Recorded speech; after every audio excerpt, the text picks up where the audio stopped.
and the Australian Open. And our man Graeme Agars joins us again. Graeme, welcome back. Hey, Marty, how are you? I'm great. Overall, that tournament, what would you rate it in terms of the men's and the women's, in terms of excitement?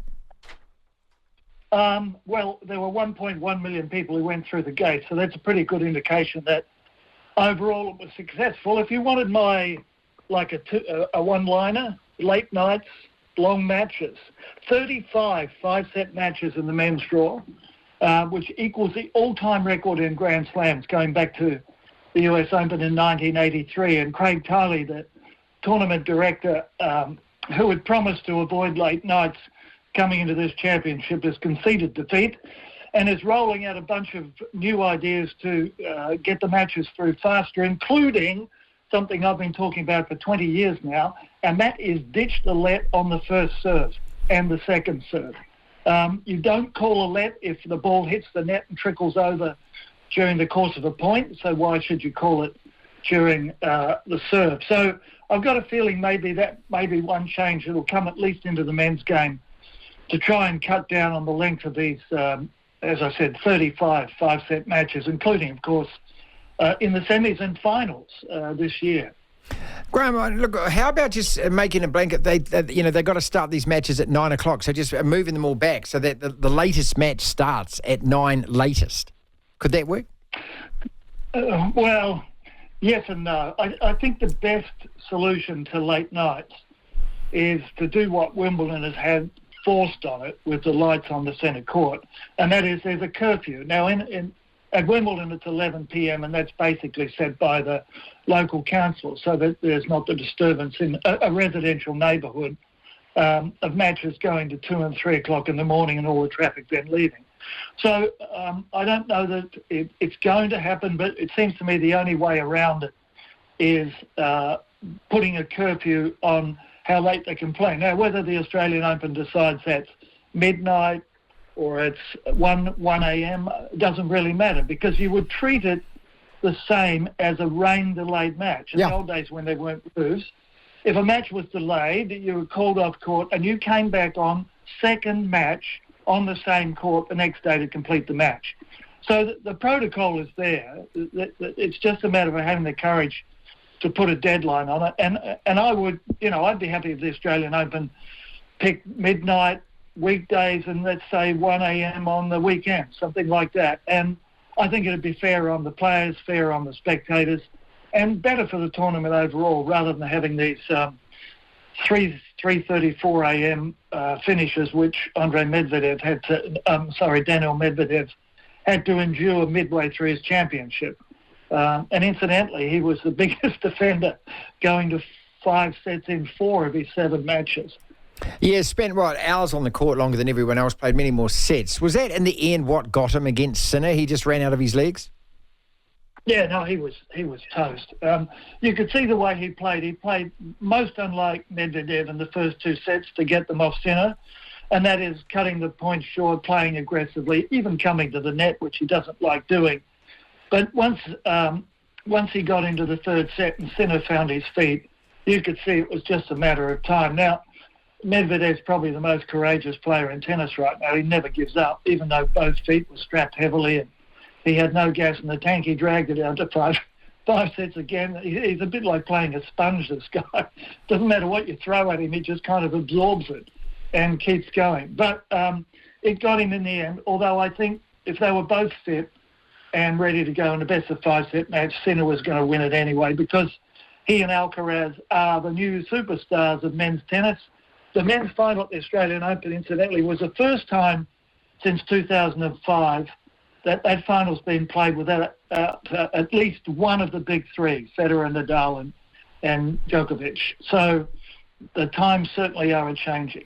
Graeme Agars with us talking tennis. Well, that's what I wanted to get to. You have been covering these Grand Slams before the big 3 began winning them, and now 2 out of those 3 are gone, unless Rafa comes up with some kind of miracle cure for his ailing body. Novak Djokovic, we keep asking. We asked after 2021 when he lost to Medvedev in the US final. We asked after Wimbledon last year when Alcaraz outlasted him. And he then goes on and wins, the US Open at the end of that year. He looked as though he was out Novak'd by Skinner. Is this, are we now seeing what happens to a 36 or a 37-year-old up against a 22-year-old, or do you genuinely believe he's got another Grand Slam in him? Oh, well, he does, and that's all that counts. And, who would deny him? But the fact is, this championship's the worst I've seen him play throughout the whole tournament. And, in fact, after his semi-final loss, he came in and said he was shocked how badly he played. The telling signs are a lack of stamina. Well, maybe. He wasn't well throughout the championship, had this respiratory disease. I don't know what it was. He never disclosed it. So he was below his best there. But his movement was a little off, and he was making unforced errors from the baseline where he used to be a brick wall. And that's the sign that things are starting to go a little bit. But you never know. He will regroup. He's determined. He wants to get to 25. If he gets there, he wants 26. So you can't write him off. But definitely the signs are there that his reign of dominance is starting to look shaky. You've talked up Sinner for a long time. What I loved about this guy was nothing seemed to faze him. Look, that fourth set, and I was talking about this yesterday, against Novak, he had 3 break points in Novak's first game of the fourth set, and this was after Djokovic won 7-6 tiebreak third set and was fist-pumping and everything else, and I think that was as much to show Sinner that you're going to have to climb this mountain again to beat me. And then he's 40 love down in Novak's second service game, and he breaks that. He seemed to just keep attacking, and that's confidence, isn't it? Because I was worried that he would go into his shell. Yeah, I think the best description of Sinner is that he's Djokovic 2.0. He plays a very similar game to Novak, but he plays it with a little bit more power. His serve is bigger for a kickoff. His mentality is much like Djokovic. He doesn't show a lot of stress on his face normally. Novak has explosions, but mostly it's all business. And Sinner basically is all business. And he's got Darren Cahill, the Australian who's coached Andre Agassi and a variety of other players around the world and is rapidly building a reputation as the best tactician in men's tennis. He's got him in there improving things. He improved his serve a little bit, changing his motion for the Australian summer, which gives him a little bit more power and a little bit more reliability on the first serve. And he's changed his attitude to be slightly more aggressive as well. So everything's looking good for Sinner. And as I said, think Djokovic 2.0. He's taken Novak's game and he's taken it the next level. Not much higher, but he has taken it to another level. How could you possibly replace those big three? But with Alcaraz and with him, it just seems that men's tennis is in a heck of a lot better place, isn't it? I mean, I know the women's draw. Look, it's just, to me, it just kind of hasn't got as many personalities or as many points of interest. Would you agree at the moment?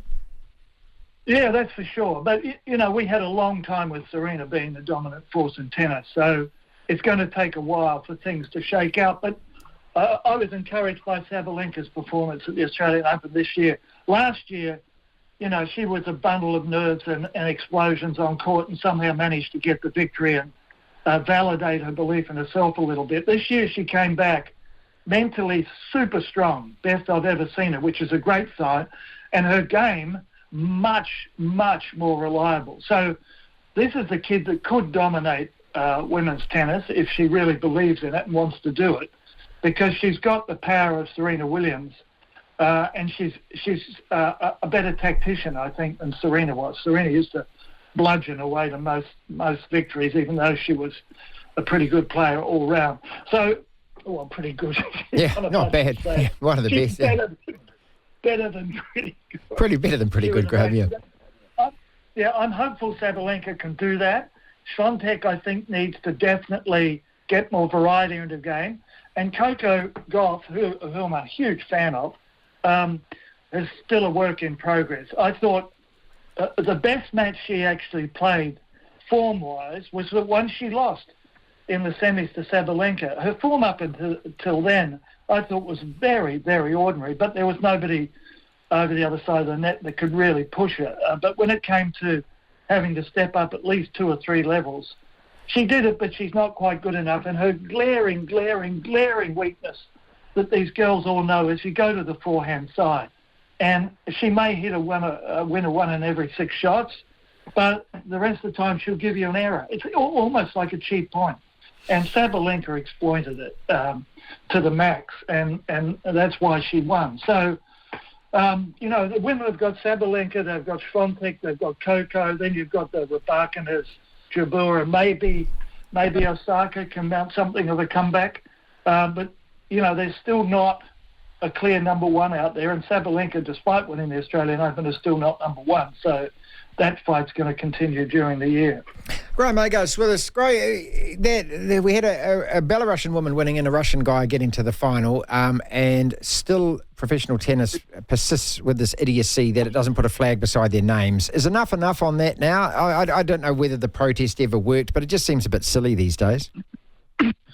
Yeah, well, I guess the argument is that the Ukrainian players, and there's plenty of them on the tour, particularly women's side, would be offended, and justly so. And the other argument is these people in the end are playing as individuals. They don't enter as a Russian player, the same as players don't enter as Kiwis or Australians or whatever. So I think it'll continue.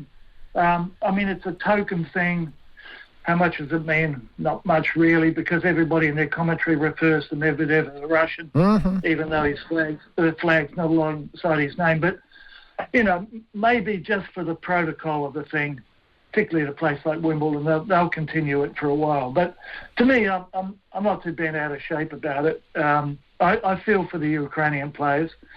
But tennis is saying to them, listen, these are open championships and they're not being entered in a particular country. They're entering as individuals. And that's the way we're going to continue doing it, rather than ban them from playing. All right, final question then. It's Roland Garros next. Who takes that out, men's and women's? Well, let's just put a bracket around Rafa. Maybe he'll come back for one more desperate effort.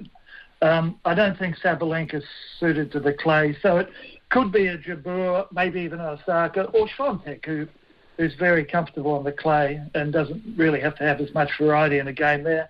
The men, I'm thinking Alcaraz wants that one really badly. He knows Sinner's looking over his shoulder. He's better suited to the clay than Sinner, although he grew up playing on it. So I'm going to go with Alcaraz, and maybe Świątek bounces back after a very, very shabby Australian Open. Thank you as always, mate. Look forward to talking to you. Another Grand Slam coming up, another Golf Major Championship. Graeme Agars, who's been with us for, 25 or so years and provides such brilliant experience.